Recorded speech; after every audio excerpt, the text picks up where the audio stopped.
Good evening and welcome. I'd like to call the regular Village Board meeting for June 1st, 2026 to order. Clerk Benton, please call the roll. Mayor Mullen? Here. Trustee Duffy is absent. Trustee Grau? Here. Trustee McGovern? Present. Trustee McQuillan? Here. Trustee Olson? Here. Trustee Simon? Here. Thank you very much. And at this time, please stand for the Pledge of Allegiance.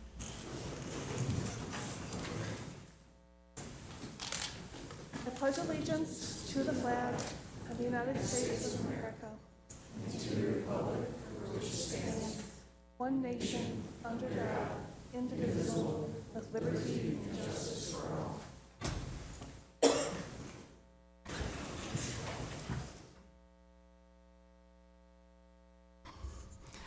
First up tonight, don't sit down, Margie. First up tonight, we'll have a proclamation recognizing June 2026 as Pride Month. I'm pleased to present this proclamation recognizing the month of June 2026 as Pride Month in the Village of Lisle.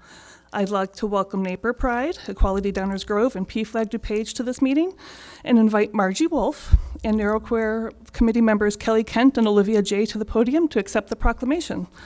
I'm going to read the proclamation, and then we can take a picture.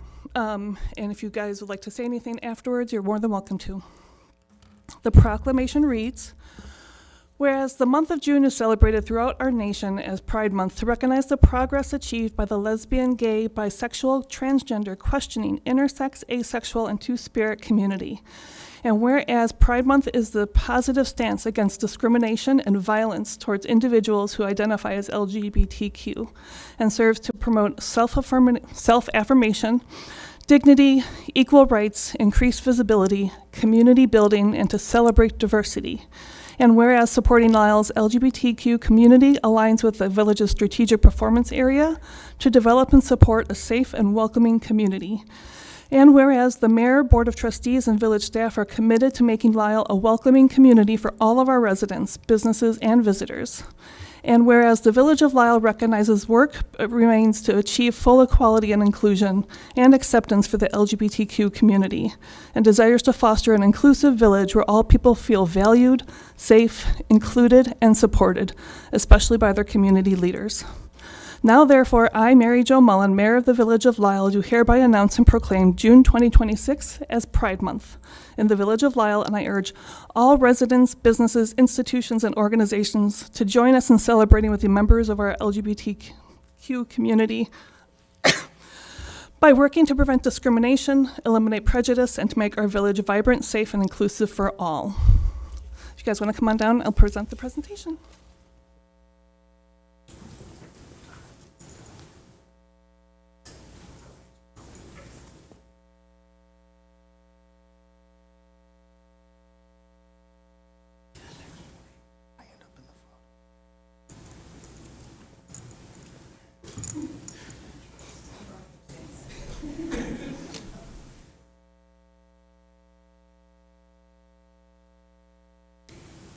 Get a picture here.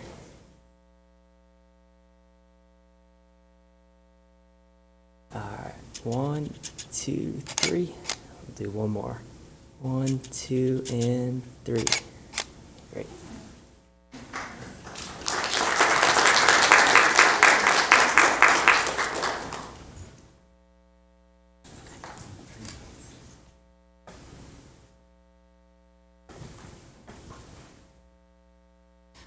And then second under proclamations is a proclamation recognizing June 19th as Juneteenth in the Village of Lisle. I'm pleased to present this proclamation recognizing June 19th, 2026 as Juneteenth in the Village of Lisle. And I'd like to welcome and invite Pastor C. from DuPage AME Church to the podium to accept the presentation.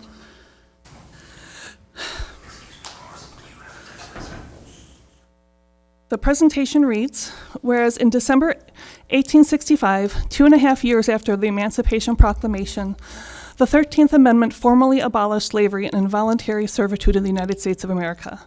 And whereas Juneteenth, or the 19th day of June, making the day when federal troops arrived in Galveston, Texas in 1865 to enforce national emancipation, is the oldest nationally celebrated commemoration of the ending of slavery in the United States of America.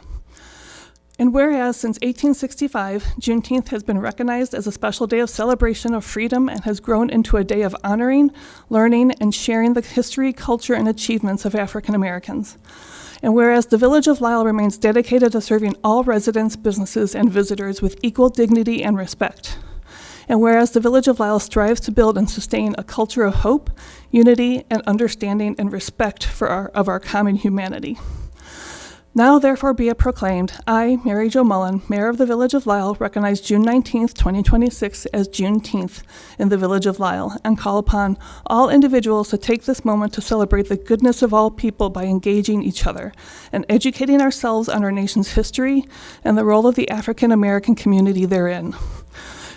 Also to look for ways of renewing and extending our own commitments to continuing the efforts of so many before us that have moved our nation ever closer to our shared goals of justice and equality for all.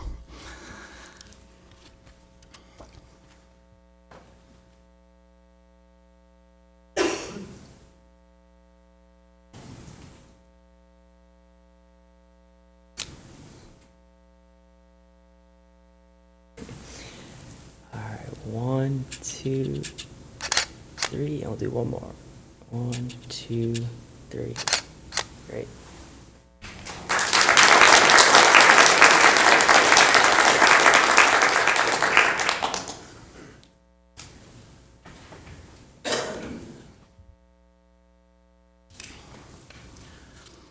All right, that moves us into a public hearing. A public hearing for the proposed Village of Lisle, Lincoln Avenue, Route 53 redevelopment project area, tax increment financing district, and redevelopment plan and project. Excuse me. May I have a motion to open the public hearing? So moved. Second. There's a motion and second with the village clerk. Please call roll. Trustee Sima? Aye. Trustee McGraw? Aye. Trustee McGovern? Aye. Trustee McQuillan? Aye. Trustee Olson? Aye. Thank you very much. For the record, notice of the public hearing appeared in the Daily Herald on May 6th and May 13th. I'm going to ask Attorney Mike Jarusik, Special TIF Counsel for the Village, to provide an overview, and following that, ask Caitlin Johnson with SB Freeman to present their findings.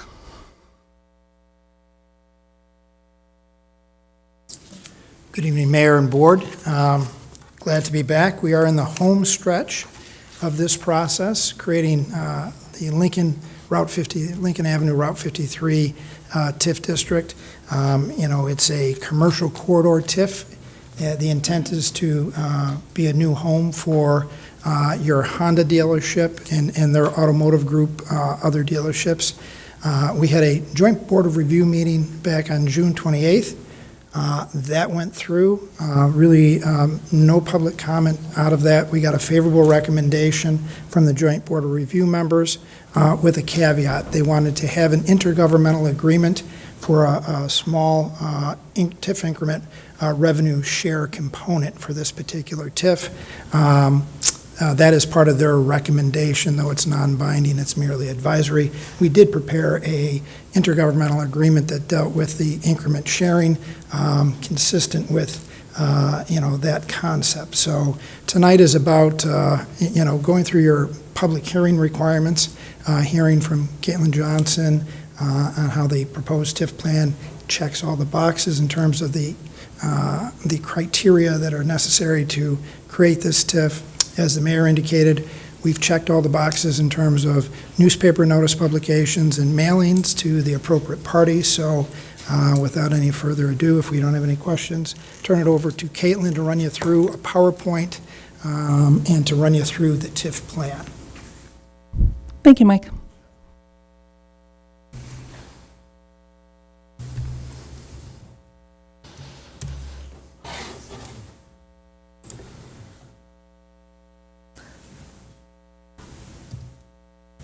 Good evening, Mayor, trustees. Nice to see you all tonight.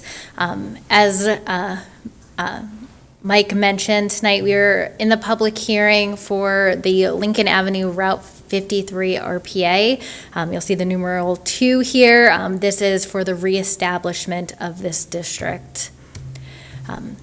As a brief introduction, for those who do not know me, Caitlin Johnson, Senior Vice President.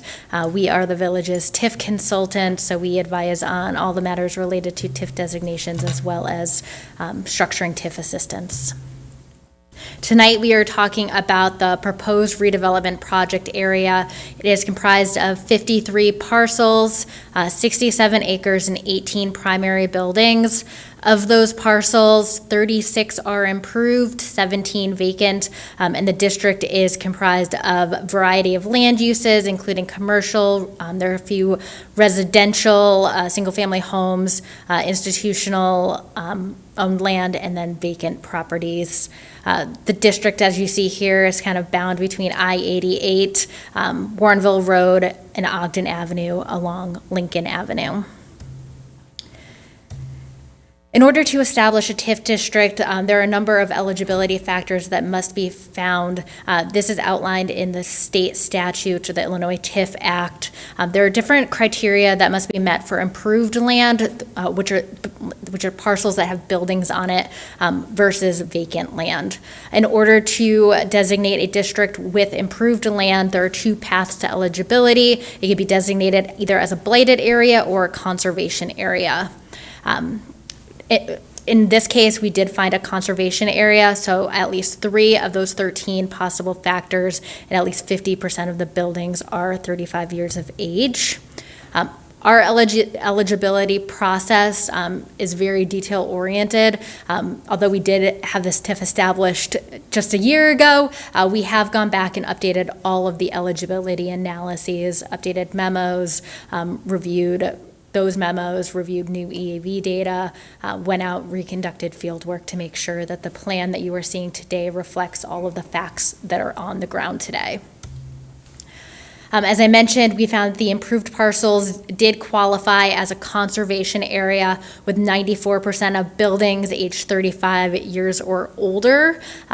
We also found 4 of 13 eligibility factors, and those were deterioration, lack of growth and equalized assessed value, inadequate utilities, and then the presence of structures below minimum code standards. Those are the same 4 factors that were previously found.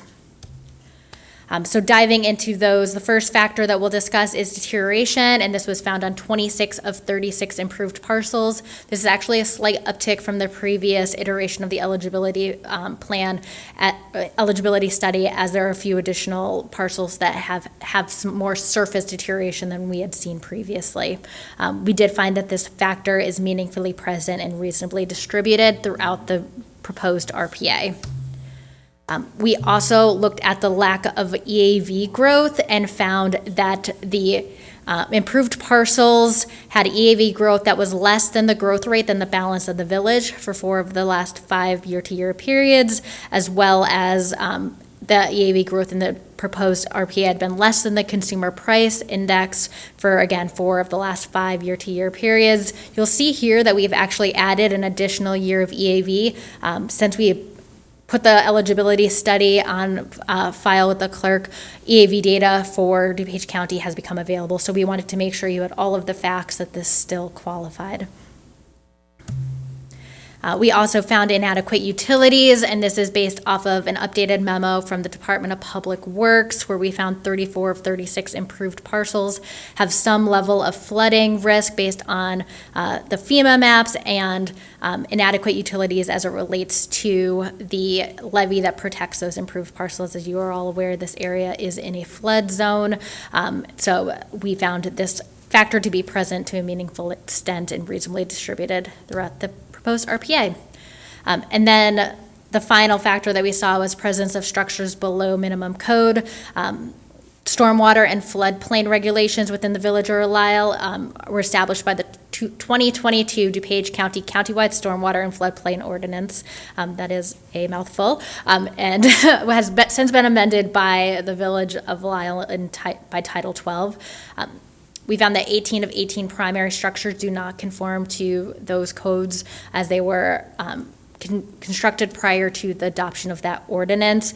Some of these buildings may be grandfathered in and not in direct violation, but the presence of those structures below those minimum code standards reduces the overall competitiveness due to the cost prohibitive nature to bring those buildings up to code. And we found that this factor is meaningfully present and reasonably distributed. Moving on to vacant parcels, there's two paths here, a two-factor test and a one-factor test. I'll just dive right in and say that we qualified under the one-factor test, which is that the district is subject to risk for chronic flooding, which would not be a surprise since we saw that previous map that showed the watershed there. And this finding is based off of a memo prepared by Gawalt Hamilton Associates, and that indicated that runoff flows into the St. Joseph Creek and then subsequently contributes to flooding within that watershed, as well as the East Branch DuPage River watershed. We found this factor to be meaningfully present and reasonably distributed. The TIF Act also sets out a number of required tests and findings. The first is a historic look back. Has there been growth from private investment? And we found that those RPA's parcels have not been subject to growth and development, and this was evident by the limited construction-related permit activity as well as the lagging EAV growth that we discussed prior. Additionally, the next test is a forward-looking, but for public resources provided by TIF, would the district be established? We found that the district would not be redeveloped without such assistance and met that finding. The other required tests and findings, we found that the district includes only those contiguous parcels that are expected to benefit. The plan that we will walk through conforms to the plans of the village, including the Village of Lisle 2024 Comprehensive Plan. The village certifies that no displacement would occur of no more than 10 occupied units, and if adopted in 2026, this plan is estimated to be completed and all obligations issued to finance redevelopment costs to be retired no later than December 31st, 2050. So the eligibility study is the first part of this document. The second component is the redevelopment plan itself, and which I will walk through the key components of. The plan itself outlines the major redevelopment objectives. Here you see the 7 objectives of this district. These have not changed from the prior version. The goal here stays the same. It's to facilitate improvement and rehab of existing structures, repair, construct, improve public infrastructure, renovate, construct stormwater management systems, improve flood control, provide resources for streetscaping, landscaping, signage, facilitate assembly and land preparation for available sites, support the goals of other overlapping plans, including the comprehensive plan. This TIF plan is really just a tool to help further the village's goals as outlined in that plan, as well as to coordinate other available resources. Here you see the proposed budget for the RPA. It's set at $35 million. This did not change. Again, this is that upper expenditure limit that may be funded using tax increment revenues. Adjustments between these line items can be made and are expected, but you cannot fund any costs that are not outlined as an eligible expense in this plan. And then finally, we have supportable future land use. Here, the district is envisioned as a mixed-use district that includes commercial, public, semi-public, institutional, parks, open space, and then right-of-way uses. This is in alignment with the village's comprehensive plan. So in terms of the public approval process, Mike did mention that we conducted the joint review board on April 28th, 2026. We received a positive vote to move forward.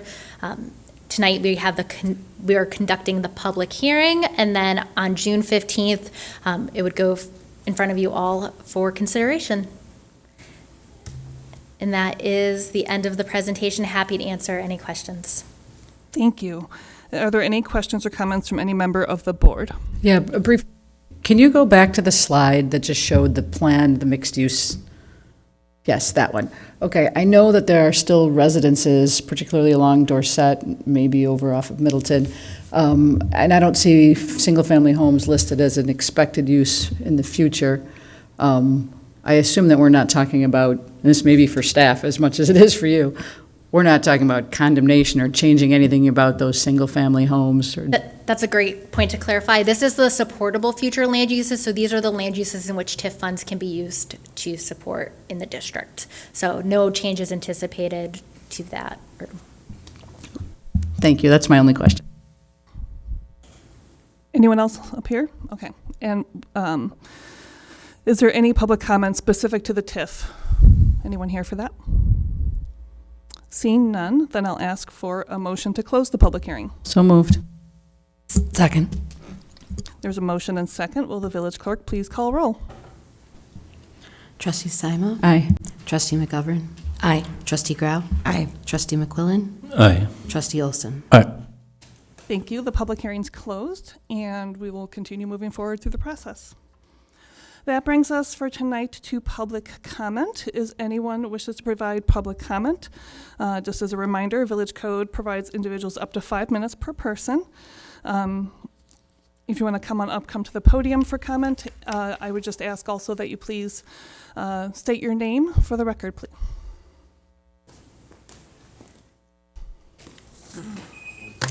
Hi, Susan Surreal. At the last meeting, I made 2 public comments, one about Oakview, approximately 400 tax-paying residents, and one about Ivanhoe, a street which has 24 homes and approximately 3 are incorporated within the village. The mayor responded to both, and those responses revealed something every resident in this room should be paying attention to.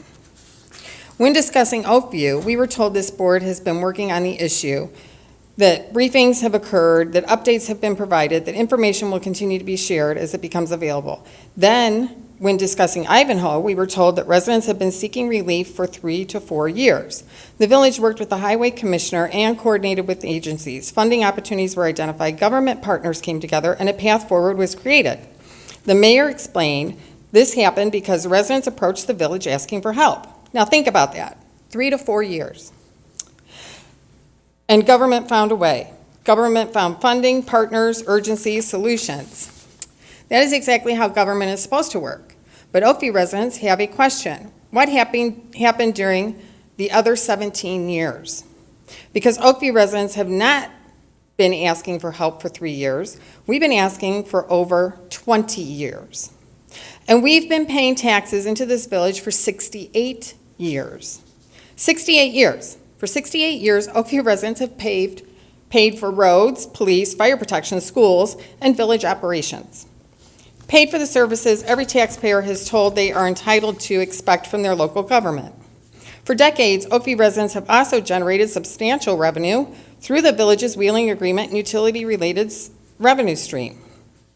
Yet somehow, after all this time, Oakview remains the community that is always told to wait for another study, another update, another meeting, another explanation, another year, and another year. Because after 20 years, residents are still asking the same questions. Questions about ownership, about easements, about deeds, about infrastructure responsibility, about water equity, about long-term solutions. Questions that remain unanswered after decades. And that's where the frustration comes from. Because Ivanhoe proves this village is not powerless. It proves the village knows how to coordinate agencies, pursue funding, move infrastructure projects forward, and how to solve problems when it decides those problems deserve attention. The village has demonstrated the capability publicly, successfully, so that this is no longer a question of ability, it becomes a question of priority. Because of the decades, residents have watched the village find resources for projects throughout the town, downtown redevelopment, branding incentives, planning studies, corridor improvements, consultants, federal funding opportunities. When the village wants something done, the machinery of government moves.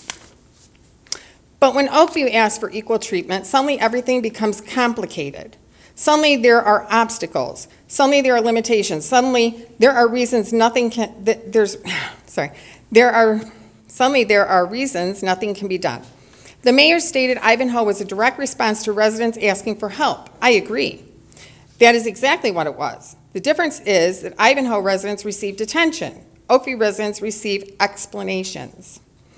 And after 20 years, explanations are no longer enough. After 20 years, residents deserve more than discussions, updates, carefully worded statements. We deserve answers, documentation, a roadmap, and we deserve measurable progress. And most importantly, we deserve the same urgency this village has already proven it is capable of providing. Because after 68 years of paying taxes and more than 20 years of asking for help, the question is no longer whether Oakview has been heard. The question is whether Oakview matters. Last meeting, the mayor explained that Ivanhoe received help because residents asked for it. Oakview residents have been asking for 20 years while paying taxes for 68. If 3 years produce action and 20 years produces waiting, residents are left with a difficult question. Why? Because Ivanhoe proved something important? The village knows how to solve infrastructure problems when it decides they are a priority. Isn't Oakview a priority? 68 years of taxes, 20 years of request, 0 years of urgency. That's not a water problem. That's a priority problem with this village. We deserve answers. I've been coming here for, it would be nice if you actually looked at me, the mayor. That'd be nice. We deserve answers. We do. And we deserve something done. We deserve a solution. We deserve a solution today. Thank you. Thank you. And for the record, I was taking notes. Anyone else for public comment? Please come on up.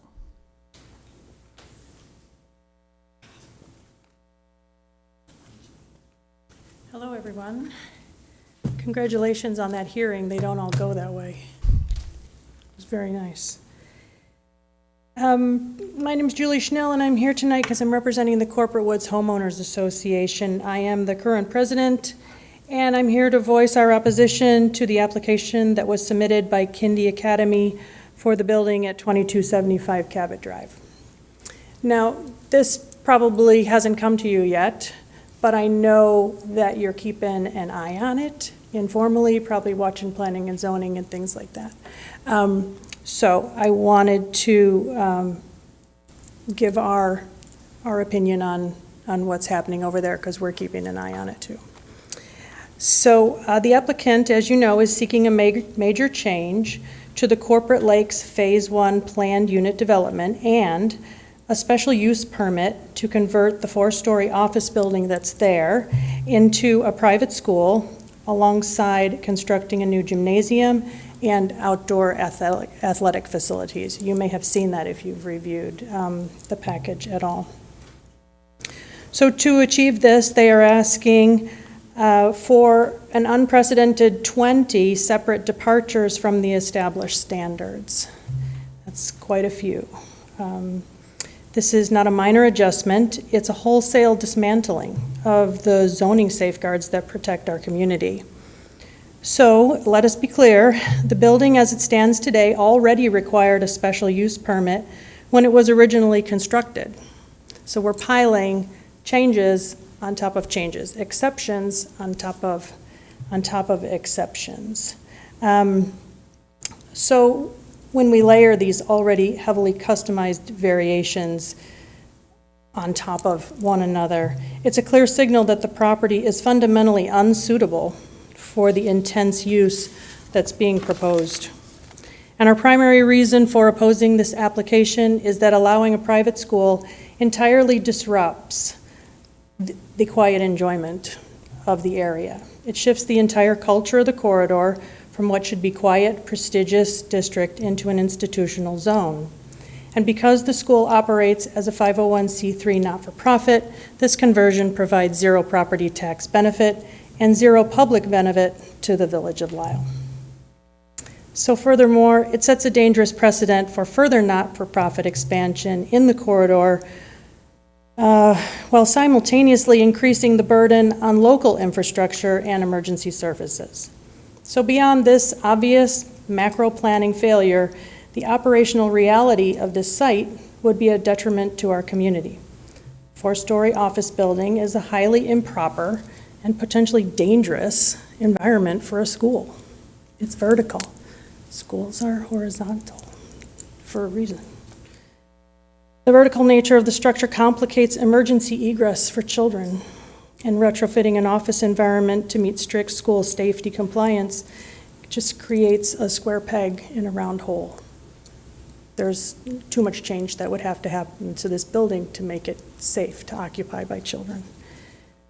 So I think we can all agree that the site will be severely overcrowded also.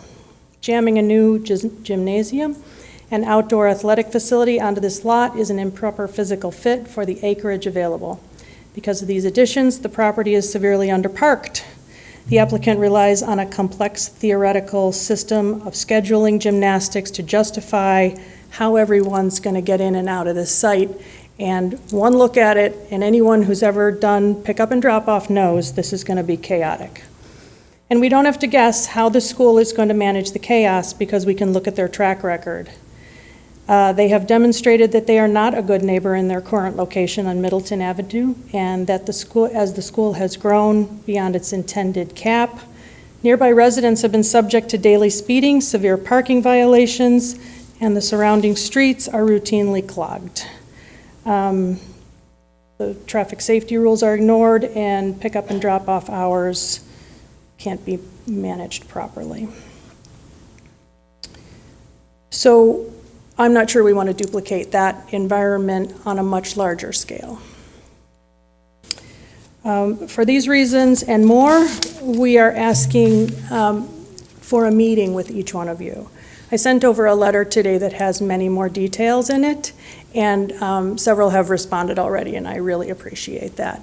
We will get those meetings on the books. For those of you that haven't responded, my phone number and my email are in there, and our neighborhood, we're friendly, we're fine, but we would like to sit down with each one of you and discuss the impact that the school is going to have on our community.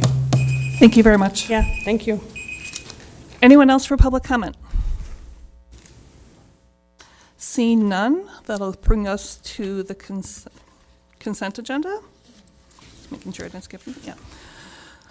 Items listed as part of the consent agenda are considered routine in nature and will be voted on together as a group unless a member of the village board requests to be considered separately. Tonight's consent agenda includes the May 18th regular village board meeting minutes and the June 1st invoice list.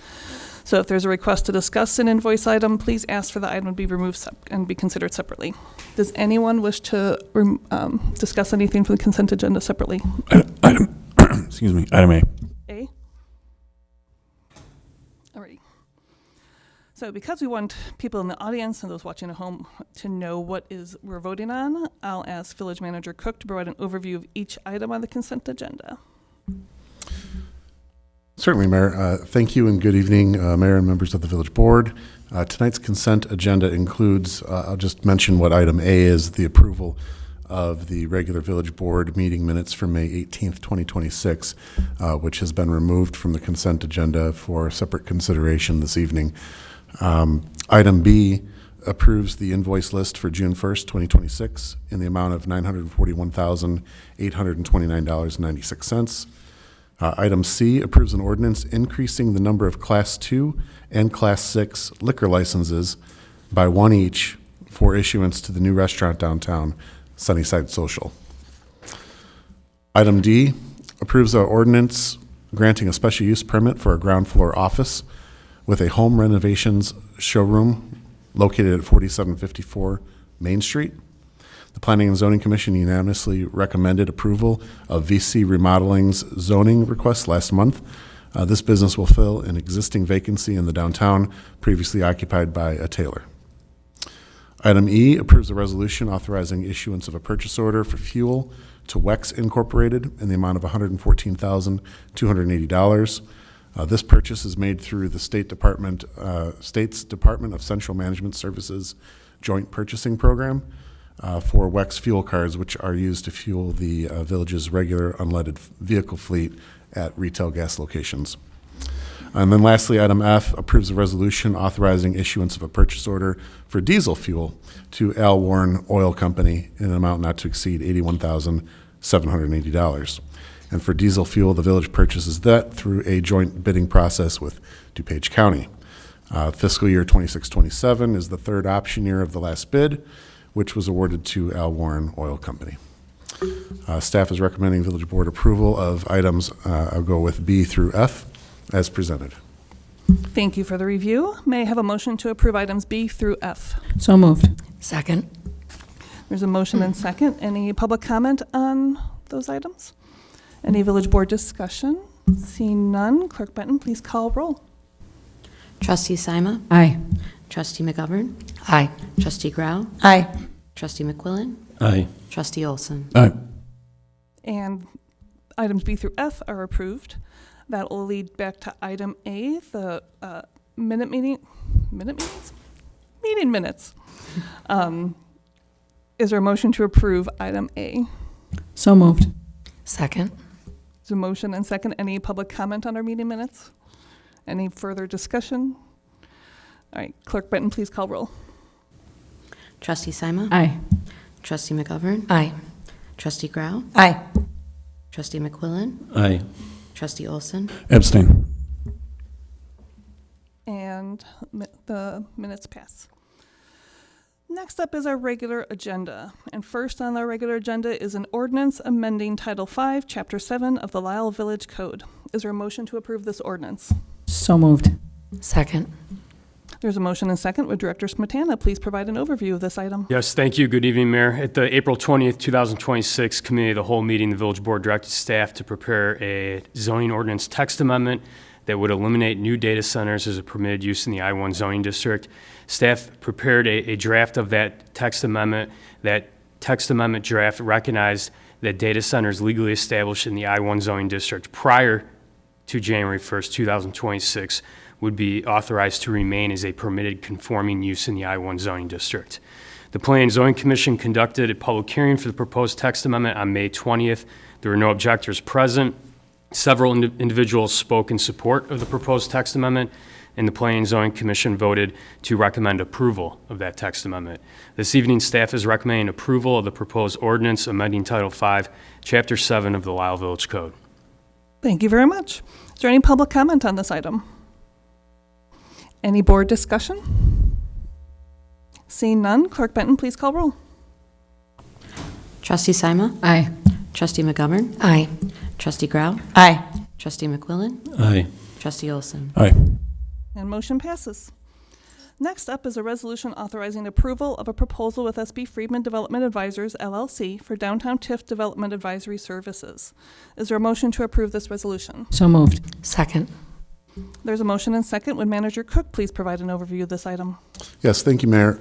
Tonight, the resolution before the board is for SB Friedman to provide downtown TIF development advisory services in the amount of $19,800. SB Friedman has been working with the village on several TIF-related items over the past few years. One of the key areas that they're helping us with is the redevelopment of the Family Square site downtown. Their engagement is multifaceted in that they've supported the village through the process to evaluate and extend the term of the downtown TIF. They're also serving the village to review the developer's basis for the requested TIF assistance.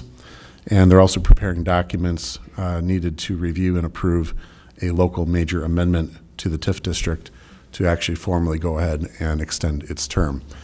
Through that process, we also ended up discussing with District 202, which we'll touch on later, the concept of a surplus sharing agreement, which SB Friedman also was involved in the review and discussion of the IGA. So through that effort, we've required additional authorization for funding, and SB Friedman submitted a proposal to cover the completion of the major amendment process, along with ongoing financial review, redevelopment support, and coordination throughout the process.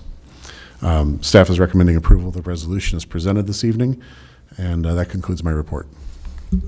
Thank you very much. Any public comment on this item? Any board discussion? Seeing none, will Clerk Benton please call the roll? Trustee Sima? Aye. Trustee McGovern? Aye. Trustee Grau? Aye. Trustee McQuillan? Aye. Trustee Olson? Aye. And motion passes. I'm going to take a really deep breath for this one.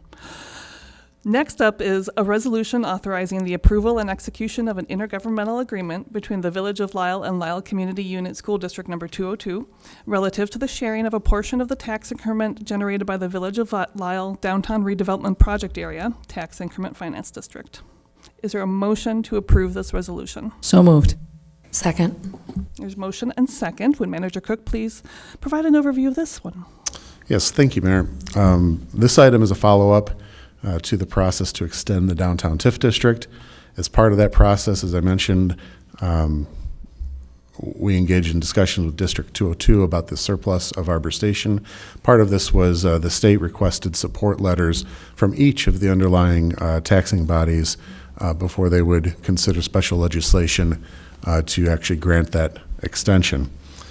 A portion of the Arbor Station project is actually located within the downtown TIF, and the discussions between the village and District 202 resulted in an outline of general terms by which the village and District 202 could work together to support the term extension. This board authorized the execution of a letter of intent back in March with the district and the village intending to integrate that framework into a future intergovernmental agreement. The resolution before the board this evening is that intergovernmental agreement, and District 202 has represented that they plan to consider it at their meeting later this month as well. Staff is recommending approval of the proposed resolution as presented, and this has had the benefit of legal review by both the village and the school district. Thank you very much. Is there any public comment on this item? Any board discussion? No, I would just like to say I know that that was a challenging process and wasn't always a smooth road. So navigating that, I really appreciate all of the efforts of staff to reach a resolution that was satisfactory to both us and to 202, in particular the other taxing bodies. So thanks for getting that over the finish line. Thank you. Anyone else?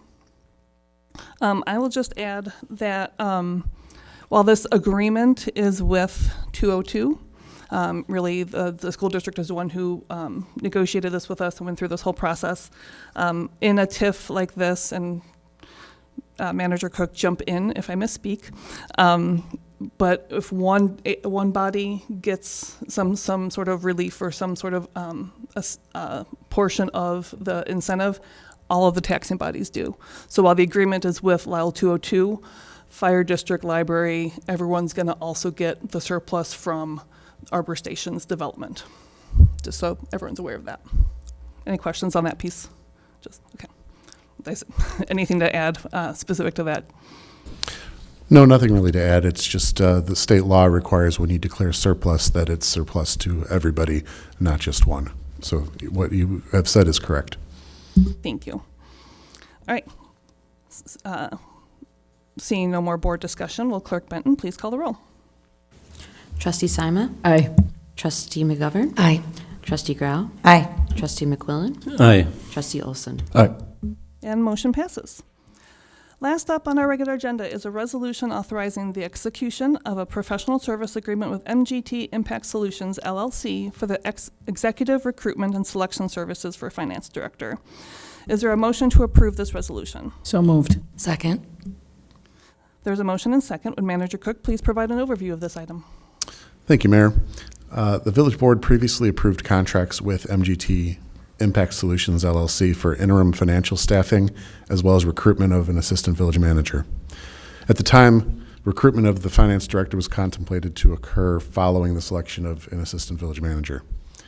While that timing may be ideal, it's also important for the village to begin that process. So the professional services agreement before the board tonight would engage MGT Impact Solutions to assist in the recruitment and selection of a finance director. Like the assistant village manager recruitment effort, the proposed resolution approves an agreement for full service recruitment in the amount of $26,900 with any additional expenses for travel or consultant visits, if necessary, being approved under the village manager's regular spending authority. Although this expense was not planned or foreseen or budgeted in this year's budget, funds are available in the general fund to meet this need. And staff is recommending approval of the proposed resolution as presented. Thanks. Thank you very much. Any public comment on this item? Any board discussion? Seeing none, Clerk Benton, please call the roll. Trustee Sima? Aye. Trustee McGovern? Aye. Trustee Grau? Aye. Trustee McQuillan? Aye. Trustee Olson? Aye. And motion passes. That'll bring us to officials and staff reports. I'll start with a couple things.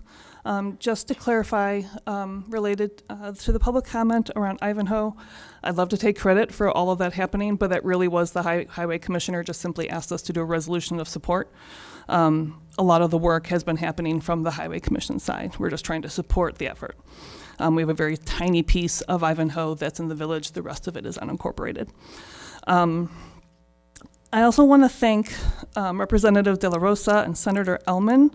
Last night, the legislation for the extension of our downtown TIF passed, and they were our champions in the Senate and the House side of the state legislature.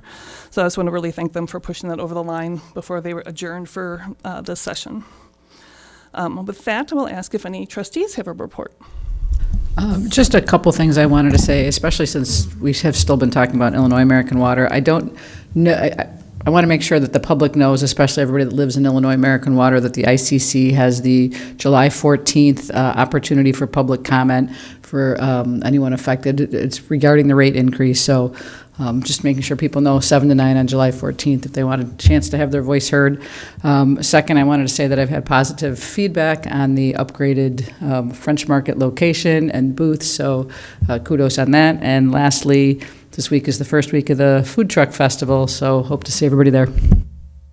Thank you very much. Anyone else? No. All right, Clerk Benton, anything for you? Staff, what do you got, Manager Cook? Just a couple things. Wanted to share some exciting news that may have been evident through tonight's agenda. Sunnyside Social is finishing up construction probably next week and will be then having their furniture arriving. The open date is, of course, going to be dependent on the hiring and training process, but the owner certainly intends to be open to the public later this summer. So really exciting, and I've actually had the opportunity to be inside of that building, and what a transformation. Done a really nice job in there. Secondly, for those that have been following the legislative process down in Springfield, we now know that our TIF amendment or extension passed. The spring session did adjourn, and there were some items of interest to municipalities. I'm not going to name them all, but a couple that happened that did not pass. One was the build legislation. You might have seen something about that. The Senate did discuss various new drafts of legislation late in the session, but all were put back to further discussion over the summer. Another one that's affecting or would have affected municipalities was the proposal to further reduce the local share of state income tax. That did not pass either. So those are some of the items that happened in Springfield. And then lastly, just on the subject of private water in Lisle, the village received one response to the request for qualifications for professional advisory services. We're planning to meet with the responding firm to determine if there's a scope of services that could warrant future board consideration.